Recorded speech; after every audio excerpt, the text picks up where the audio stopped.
तो दोस्तों आज मैं लेकर के आया हूँ आपके लिए बहुत ही शानदार चीज़, बहुत ही ज़बरदस्त है।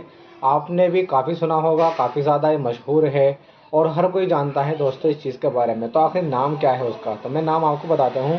दोस्तों आज मैं आपको जानकारी दूंगा एक शिलाजीत के बारे में। दोस्तों शिलाजीत एक ऐसी चीज़ है जो हर बच्चे के बारे में, यानी जब वो बच्चा 10 से 12 साल का हो जाता है तो हर एक के जहन में शिलाजीत का भूत सवार हो जाता है। जो देखोगे वही शिलाजीत, कि मैं शिलाजीत खा लो, ये एक फ़ायदा हो जाएगा, शिलाजीत ये होता है, यानी मतलब हर जगह जो है शिलाजीत की ही भरमार रहती है। लेकिन दोस्तों आज हम बात करेंगे शिलाजीत के बारे में कि आखिर शिलाजीत क्या है, कैसे इसको यूज़ किया जाता है और क्या क्या इसके फ़ायदे हैं और ये किस तरीके से हमको इस्तेमाल करनी होगी। मैं हूं नदीम और आप देख रहे हैं हमारा यूट्यूब चैनल हकीम नदीम।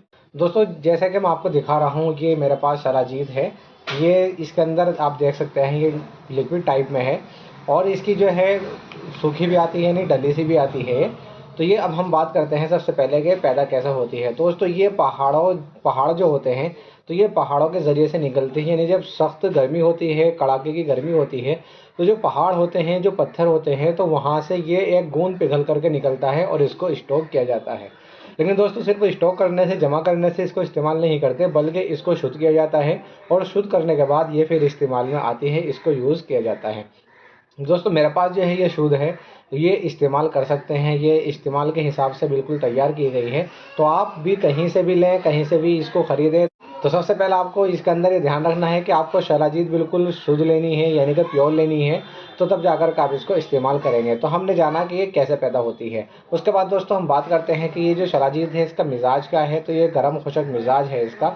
तो इसका मतलब ये है कि ये ज़्यादा गर्मी के अंदर हम इसको इस्तेमाल नहीं कर सकते। तो दोस्तों इसका इस्तेमाल का जो मौसम होगा, जैसे कि आने वाले वक्त में अभी 1 से 2 महीने बाद में, यानी कि अक्टूबर नवंबर के महीने में इसको आप यूज़ कर सकते हैं, इसको इस्तेमाल कर सकते हैं। अब हम बात करेंगे इसके फ़वाइद क्या हैं, बेनिफिट्स क्या हैं, किन-किन चीज़ों के लिए इस्तेमाल करते हैं।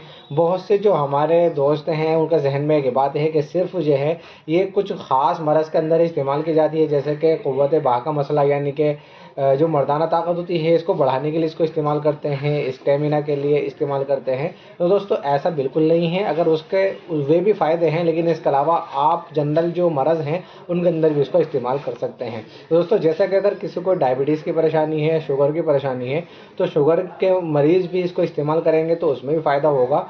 शुगर भी ख़त्म हो जाती है इससे। ये कई सारी चीज़ों के अंदर डल करके इस्तेमाल की जाती है, सिंगल भी इस्तेमाल कर लेते हैं। या इसके अलावा जैसे किसी को पेशाब की ज़्यादती हो, बार-बार पेशाब आता है, जैसे कि जब उम्र दराज़ हो जाते हैं बुढ़ापे में, जब उम्र 50-60 के आसपास हो जाती है तो मसाना कमज़ोर हो जाता है, तो बार-बार पेशाब आने की शिकायत हो जाती है। तो दोस्तों इस कंडीशन के लिए भी, पेशाब की ज़्यादती को रोकने के लिए भी शिलाजीत का इस्तेमाल किया जाता है। दोस्तों इसके अलावा जो है, जैसे कि फीमेल हैं, लेडीज़ हैं, तो वो अगर कमर की शिकायत है, जैसे कि लिकोरिया बोल देते हैं, कमर कटना कह देते हैं, तो अगर ये भी परेशानी है तो लिकोरिया के अंदर भी इसको इस्तेमाल किया जाता है। और इसके अलावा ये मेन मरज़ तो इसका ही है कि मुगल्ली से बनी है, यानी कि वीर्य बनाती है, वीर्य को गाढ़ा भी करती है, स्ट्रॉन्ग बनाती है, स्टेमिना पैदा करती है, जोड़ों के अंदर मजबूती पैदा करती है, कैल्शियम भी बनाती है। तो ये सब इसके फ़ायदे हैं, बहुत ज़्यादा इसको इस्तेमाल किया जाता है। अब तरीका क्या होगा? तो इसका तरीका ये होगा कि ये एक माशा इस्तेमाल की जाती है, यानी कि जैसे कि अगर आप इसको यूज़ करेंगे तो सुबह में इसको 1 गिलास दूध लेना है और 1 गिलास दूध में चावल की मिकदार इसको लेना है। इसको चावल की मिकदार लेकर के इसको दूध में डाल करके गरम-गरम में घोलना है। जब ये सही तरीके से घुल जाए उसके बाद इसको इस्तेमाल करना है। तो बहुत से दोस्त ऐसे ही मुँह में डाल लेते हैं, चबाने लगते हैं। तो दोस्तों इसका ज़्यादा फ़ायदा नहीं होगा, क्योंकि दूध ही इसके अंदर फ़ायदा देगा। क्योंकि इसके अंदर जो है नुकसानात ये हैं कि ये खुश्की पैदा करती है। तो अगर आप इसको दूध के साथ इस्तेमाल नहीं करेंगे तो शरीर में खुश्की पैदा होने के चांस हैं। तो इसको दूध के अंदर इस्तेमाल किया जाएगा। इसका जो मुसले है, यानी कि जो ये सही नुकसानात से बचा सकती है, तो वो इसको दूध बचा सकता है। तो दूध के अंदर इसको इस्तेमाल किया जाता है। दोस्तों ये बहुत ज़्यादा जो मैंने आपको बताया है, और भी अगर किसी के मन में कोई डाउट हो, कोई सवाल करना चाहता है, कोई मालूम करना चाहता है, दोस्तों कमेंट बॉक्स में हमें कमेंट करके मालूम कर सकते हैं। फिर मिलते हैं अगली वीडियो में, तब तक के लिए बाय।